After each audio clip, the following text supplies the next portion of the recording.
It's Monday. It's the morning. It's macabre. Welcome to Monday More Macabre with Scones and Darcy. We're back. Episode, I believe this will be episode 7. I lost count. Once it comes out, I think we've done over 100 or 200 by now. But this one felt like a 7. This feels like number 7. Scones, how are you doing on this fine Monday morning? I'm doing well. That's great. You've got a coffee in hand. I do. We got some peanut butter chocolate coffee flavor from my, what is that machine called? A Keurig. We just had some foods, some drinks, and we're ready to talk spooky. Today I'm going to be presenting to Scones. Yeah, give me that story. Our spooky hors d'oeuvre today. And that is of America's first serial killer, the devil in the White City himself, Mr. H.H. Holmes.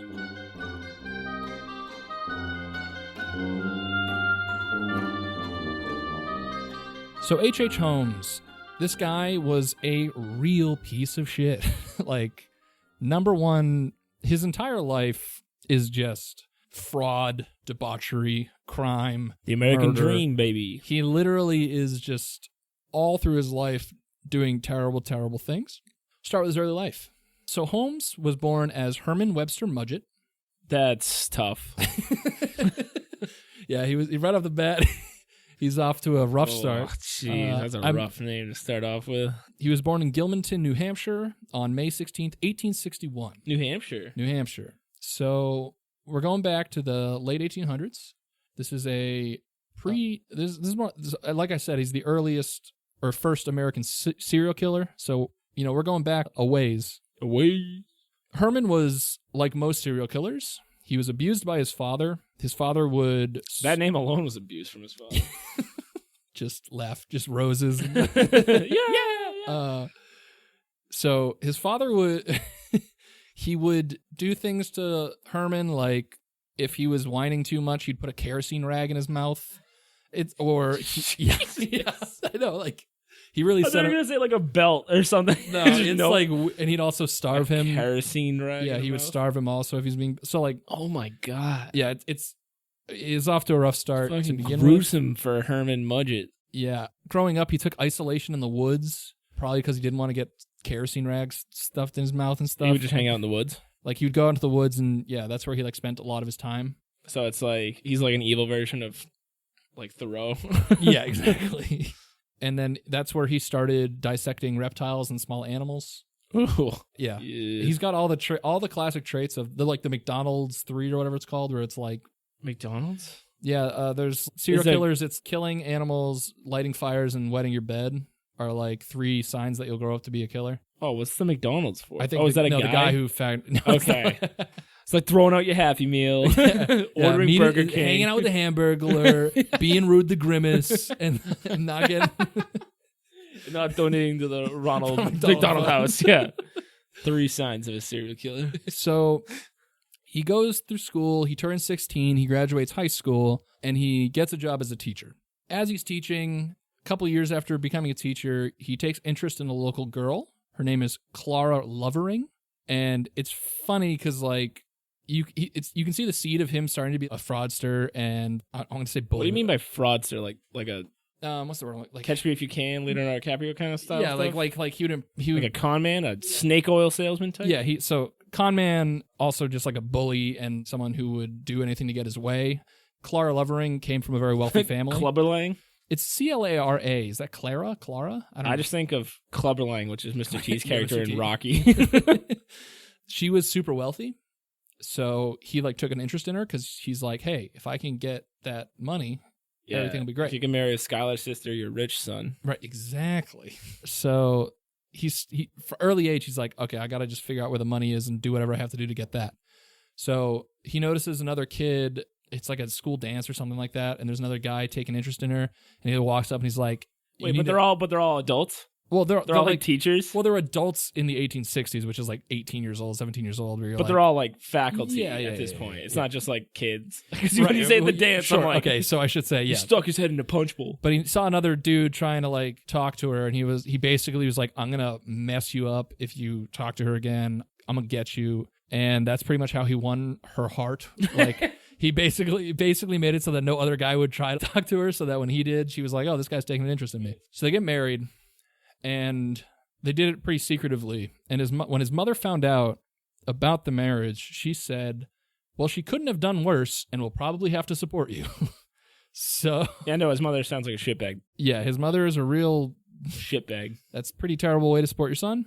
So on July 4th, 1878, he married Clara Loveling in Alton. They then had a son who was born 2 years later in February of 1880 in New Hampshire. And basically, as soon as his son Robert was born, he was like, I'm done with this. I'm out of here. The marriage sours, and he pretty much bails. He did what he had to. He gave her the seed, and he's his like, job. I don't want any more of this. So at 19, he leaves New Hampshire to study medicine, abandoning Clara and their infant son. He first enrolls at University of Vermont, but after a year, he transfers to the University of Michigan. And there's a lot of skepticism as to why he did that. But the predominant theory is that he's a huge football fan. Is that University of Michigan had a cutting-edge curriculum on human dissection. So he was like, I like that. After all my dissecting of animals and stuff in the woods, I want to get more involved in that. That's what a lot of kids talk about in high school. Yeah, standard locker room talk. I'm like, this one has a nice campus that's in the city, and this one really dissects people. But it's all, his Common App must have been just had the craziest essay. He now is at UVM. And smoking pot, probably. Well, not quite, close. A lot of kids who knew him repeatedly mentioned his habit of stealing medical cadavers, both intact and in pieces. So it's a lot like smoking pot. He's doing wonky stuff with those. Something that supports this. He had a landlady who, quote, noticed a foul stench in Holmes's room emanating from a dark object under the bed. She then swept the object out from under the bed, and it was the cadaver of a dead baby. So he's like stealing cadavers from the school, and well, what he was doing with them is that trying to be the best surgeon he can be. Yeah, he was, I guess. I mean, in his views, he's probably like, "What? This is just initiative. I'm just showing." That's how I learned, dude. Right. It's not in a classroom setting. So his last year of medical school, he was sued for, quote, breach of promise, which back in the 1800s was basically telling another woman you're not married was illegal. So what? He met another girl and told her that he was like a single dude just living out there. Oh, so if you're married and you tell them. Yeah, and if you're you like... just meant like you weren't allowed to tell them if you weren't. No. I was like, why? If you were married and you convinced somebody or lied to somebody and said that you were like single and like had a relationship with this person, it's basically adultery, but it was illegal or a breach of the university's code of ethics. Yeah. So his accuser claimed that Holmes proposed to her and consummated their relationship only for her to later find out that he was already married to Clara. And if this was proven true, the charges would prevent him from graduating UVM. So Holmes convinced his professor, Professor Herdman, to defend his character in school. And so Herdman was like, hey, Holmes is a cool dude. He didn't, this is He's a rumor. So cool. Yeah, well, you know what I mean. So he successfully defends Holmes, and Holmes graduates, and then right after graduation, Holmes goes back to the professor and is like, hey, by the way, I lied. I totally did all that stuff. And psych. Yeah, and the professor called him a scoundrel and yelled at him as one would. But this is just some examples of this guy is taking advantage of every single person in his life at all. Especially the dead ones. Yeah, so he's doing anything he can. If it's dark and negative and creepy and weird, this guy's doing it. Oh, baby, you better know that Herman Mudges, or whatever his name is going to be all about it. So that's his initial entry into the world up to like 19, 20 years old, is just adultery, fucking just lying to people, doing all sorts of terrible things. So he then actually starts doing real crimes where he began selling cadavers to collect insurance money. He would convince families to take out life insurance policies, and then he'd get them to leave town. And once they left, he would get corpses that were similar aged to the people that were like mutilated and say, these were those people, and collect on that insurance money. So he gained a lot of money this way. Wow. Another example is so he became a doctor after UVM, the medical school, right? Dude, isn't like becoming a doctor hard? You would think so. But I mean, well, actually, he was a really smart guy, which is part of the problem is that he could get away with all this because he was smart and cunning and conniving. So in his medical practice, Holmes had a war veteran near death come to him, dying of an injury. And he asked Holmes, after he died, to perform an autopsy and provide evidence for his wife so that she could show it to the... Wait, so is his name Holmes? Okay, so he's still Mudgett at this time. Yeah, that's a good point. He's still, I'm saying Holmes just because that's like his like name, or that's like what he's known as, but he's still, at this time, he's still Herman Mudgett. Okay. So this war veteran was like, hey, do an autopsy on me when I die. Find the thing that, like, he still has a bullet lodged in him. And he's like, he's dying from this bullet. He's like, give it to my wife so that she can show the government that there's proof of my death from a war injury so she can get a stipend from the government. And instead of doing that, he took out the bullet and then sold the body back to the family. He was like, yeah, I'm going to hold on to this bullet. And if you want your money, you're going to have to buy it off me so that you can prove that it happened. How can he do that legally? Because they don't have any proof that the bullet exists. He has the bullet. And he's like, listen, I got this bullet. I did pull it out of this guy, but I'm not going to give this to you. And nobody's going to know this happened unless you give me money. Jeez. Yeah, he's a real, like I said, this guy is an absolute piece of garbage. So after he's made a good amount of money in Vermont and Michigan, he moves to Chicago. And this is the first documentation of him changing his name from Mudgett to H.H. Holmes, which he's now synonymous with, and that's his like infamous name. He gets a pharmaceutical license in Chicago, and he finds a doctor named E.S. Holton, who has a pharmacy on 63rd and Wallace in Inglewood. So there's conflicting stories here. One says that Dr. Holton was on his deathbed and his wife eagerly sold the pharmacy to Holmes. And then others believe that E.S. Holton was actually a female doctor who was about to give birth and wanted to get off her feet, and so she sold the practice. But the common thread I found was that it was this male doctor who then died, and the wife was eager to sell the pharmacy to him. I thought you were going to say the body. No, so apparently the story goes that the wife sells the pharmacy to Holmes. Holmes then moves in, and then the wife goes missing. And nobody can explain why the wife goes missing. Holmes said that, she just left town, because in the late 1800s in Chicago, there's so many people coming and going, and there's no documentation for a lot of people. So it's really easy for him to lie and say all this happens, or that they they leave town, what have you. In 1887, Holmes buys the lot across from the pharmacy, and he starts the construction of a 3-story building. The building was enormous and unconventional, and it contained more than 100 rooms and stretched down the block. During the construction of the building, Holmes constantly swapped out builders and architects, sometimes mid-build, in order to keep his end goal a secret. Okay? In 1892, the hotel was finished. The hotel was built for the Chicago's World Fair, and thousands of people would come to Chicago looking for temporary housing during the time of the World's Fair, and he called it the World's Fair Hotel. Ooh. So it's right in the center of where the World's Fair is happening. That's why he's called the Devil in the White City, because the years where he was doing the debauchery that I will come to tell you about, that was the theme of the fair, was the White City, and everything was nice and marble and cool. It's like a utopian future stuff. Kinda. So the hotel, unbeknownst to its patrons, had hinged walls and false partitions. Some rooms had 5 doors and others had none. Secret airless chambers hid underneath floorboards, and iron plate-lined walls stifled all sound. There was stairs that went to nowhere. There was hidden rooms. There was trap doors. Holmes's own apartment had a trap door in the bathroom, which opened to reveal a staircase, which led to a windowless cubicle. In the cubicle, there was a large chute that tunneled through to the basement. In addition, one room had gas fixtures built in, where Holmes would seal his victims in the room, gas the room, and then move the bodies to the chute nearby. Oh my He God. built an entire murder hotel. It's like Saw. Yeah, so it's actually the hotel season of American Horror Stories. A lot of that is based off of this. Oh my God. He literally built an entire building so that he could commit murder after murder after murder and dissect the bodies in the basement. All the doors and some stairs were connected to an alarm system, which routed back to Holmes's room. So anytime a patron would leave the room or walk down certain stairs, he would be alerted via this alarm system. This was all set up for the World's Fair? Yeah, this was all, that was it was set up and named the World's Fair Hotel because he knew there would be a lot of transient people coming through for the fair, needing places to stay. Dude had a big stash. Yeah, he did have a big, the scariest part about him was his facial hair. What's his stash? Was his big stash. So for 2 years in the hotel, he hired more than 150 women to work in the hotel. These women were primarily his victims along with guests. So over the course of 2 years, he had 150 different women working because he would literally just hire them, murder them, hire new women, murder them, or any guests that come through would. There was a huge rate of fatality if you were a guest in this hotel. I bet he never had to give anyone a raise, though. True, that's true.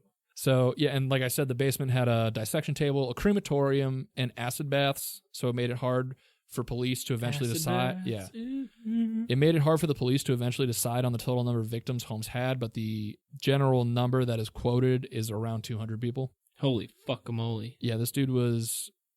he was at like the perfect time in history to get away with everything. to get away with all the things that he needed to get away with. So Holmes is eventually arrested. In 1894, he's arrested for theft and insurance fraud after a man tipped off some of his dealings with the police. While in jail, police managed to tie a murder to Holmes, which led to his eventual confession to all of the murders. He's quoted as saying, "I was born with the devil in me. I could not help the fact that I was a murderer no more than a poet can help the inspiration to sing."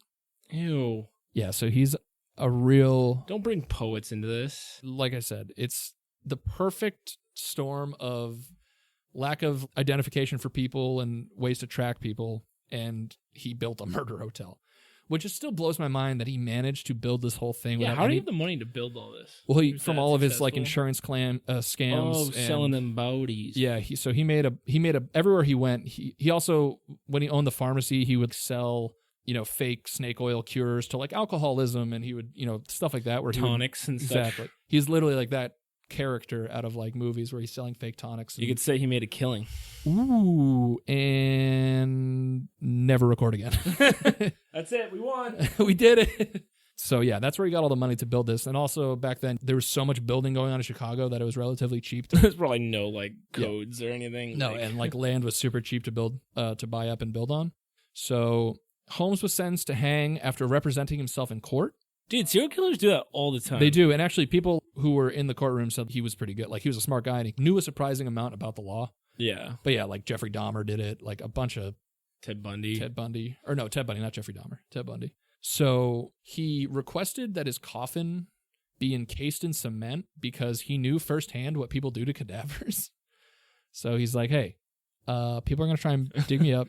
Trust me, I used to get weird with him. Yeah. He's like, so... And they were like, no, fuck you. No, what's weird about it is they're like, sure, like, we'll do that. And I was like, why are you granting this guy any kind of... I know, that's... What? I know, right? It's weird. So when Holmes was hung, his neck didn't break after the initial drop. Instead, he hung for 20 minutes before being proclaimed dead. Good, I hope it sucked for him. Yeah. And then, like, in the coming days before he was hung, he claimed that he became the devil and that his face had started to become the devil's face. Who's to say it wasn't? Well, let's get into that. Ooh. Because in the aftermath of Holmes's death, the guy who tipped off the police about his initial insurance fraud and things like that was shot and killed by a police officer. The warden of the prison where Holmes was kept killed himself. The caretaker of the hotel killed himself with his suicide note only reading, "I could not sleep." And then finally, the creepiest one, which goes along with this whole devil thing, the DA who argued the case in court died in a fire. Oh, man. And the only thing left unburned on his body was a picture of Holmes. That's crazy. Isn't that nuts? That's macabre. That's spooky town. So fucking Dude, creepy. that's fucking crazy town. Yeah, this guy, he was like doing black magic. Basically, he it's just his knowledge of medicine and his ability to convince people and manipulate them allowed him to literally build a murder hotel. And fun times at the murder hotel. I wonder how much it was to stay there. The scariest part is the pricing of the rooms. That's what I mean. When you like signed in, you were like, "Can I get a room?" Do you think he was like, "We have one with a queen, one without doors. We have one with five doors." He would literally just be like, any room you chose would have some sort of contraption to allow Holmes to... He had a whole secret like labyrinth underneath rooms and stuff where he could get to like any room in the place. It's like Clue. Like he could just like go just a bookcase or whatever. Yeah, exactly. So he had a whole labyrinth of unknown like doors and tunnels where he could get anywhere in the hotel and get to wherever he needed to go to commit his dastardly deeds. His dastardly dude was a real dastard, dastardly deeder. So that is H.H. Holmes, and big Triple H. There's actually some speculation out there about. There's some connections to like Jack the Ripper and stuff being potentially Holmes, but I don't think it seems like it's a real loose. Way older. Yeah, it's a real loose. It's theory. just like they thought there was could only be one serial killer back then. Yeah, right, exactly. And he's everybody. He's like, I must be H.H. Holmes. Yeah, Martin Scorsese and Leonardo DiCaprio are hoping to adapt Eric Larson's book, The Devil in the White City, into a feature film where DiCaprio is going to play H.H. Holmes. Oh, that's gonna be creepy time. That would be. I would watch that, especially if it's Scorsese and DiCaprio, two people who are good at making films.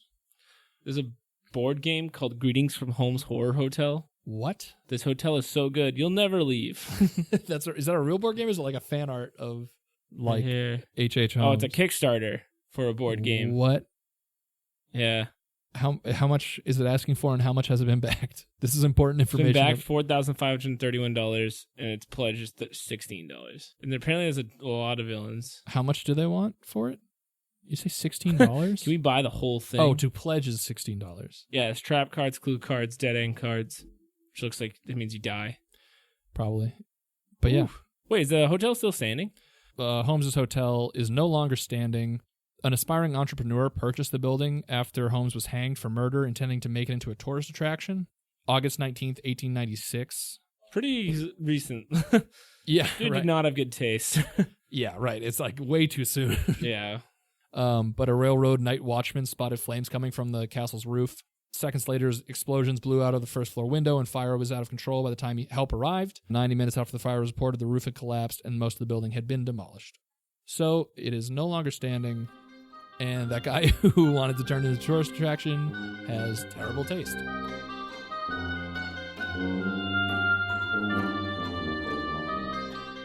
So that is H.H. Holmes. That's the story of America's first serial killer. He's a real piece of crap, and it's insane that he got away with all of it. We got away with all of it. Well, also, for could as you long as imagine he being did. one of the police officers who had to go through the hotel and be like, "What the like?" Do you think you're like, what the fuck? Or do you think you're like, oh, we missed this one? Ooh, boss is gonna be so mad. Oh, man, this is, Yeah, he's like, someone should have saw this sweating one. and like. We need some kind of records of people disappearing or something. Yeah, I bet this advanced the record keeping of people. Oh my god, so much. So many Right. missing people. Yeah. And like, yeah, now you can never get away with this. It'd be like the first family's gone. There'd be like a video in a Netflix documentary. Like they get busted. A week later. Yeah. Like it would be Just the canned next so season fast. of Serial will just Also, they would have to have inspectors for like the that's building right. of a major hotel. 100, like, yeah, And be 100 like, room "Hey." hotel. The room with like 8 bathtubs in it and no doors, that's a violation of code. Yeah, that cased-in room with just gas. Yeah, that's not gonna pass inspection. What kind of gas you putting in there? He's like, it's an oxygen bar. Like, oh, all right then. That's okay then. Chicago. So that's H.H. Holmes. And, I wonder if the World's Fair was fun though. you know, Or if it just got completely overshadowed by this, because I could very much see it. yeah, that's a good point. I mean, from pictures, it looked lovely. The reviews say people had an incredible time. Yeah, huge Yelp reviews at that time. I'm fucking pissed that he got what he wanted for his coffee. I know, that's bullshit. That you get a choice. That you get, yeah, that he Also, got. imagine being the dudes who have to like move it and are like, why the fuck do we let this guy fill it with cement? Yeah, and they're like the lackeys, like They're like the God damn, state, working God, people for like pallbearing. So that's today's episode. Make sure to check out, so first of all, check out The Devil in the White City, the book, which is where a lot of this information comes from. That's crazy. I wonder if there's there's probably been so many escape rooms that try to Definitely. do something off this, especially in Chicago. Yeah, They're I could see it's that. crazy. You have to escape a serial killer. Check out The Devil in the White City, Murder, Magic, and Madness at the Fair That Changed America by Eric Larson. Eric Larson. That's you're where welcome. a lot of the information on this episode came from. If you want to look into more about H.H. Holmes, it's a really wild story, and I would recommend checking all the details out and seeing pictures on our website. I'll have some pictures up of the murder. www.mondaymorningmacabre.com. Yep. It'll all be up there on the show notes page, along with full transcripts, etc. Make sure to follow and subscribe and do all those nice 5 things. stars. Leave reviews if you like it. Tell your friends. Get the word out. We appreciate that. On Twitter, we're at MMMacabrePod. Instagram and Facebook is Monday Morning Macabre. And did I miss anything? Is that everything, I think? Instagram, Facebook, Twitter, we're on all of them. Yeah, I think that's it. Check out, and check out our other episodes. Check it out. And Oh, yeah. Yeah, check out the other episodes, too. have a good Monday. Good one.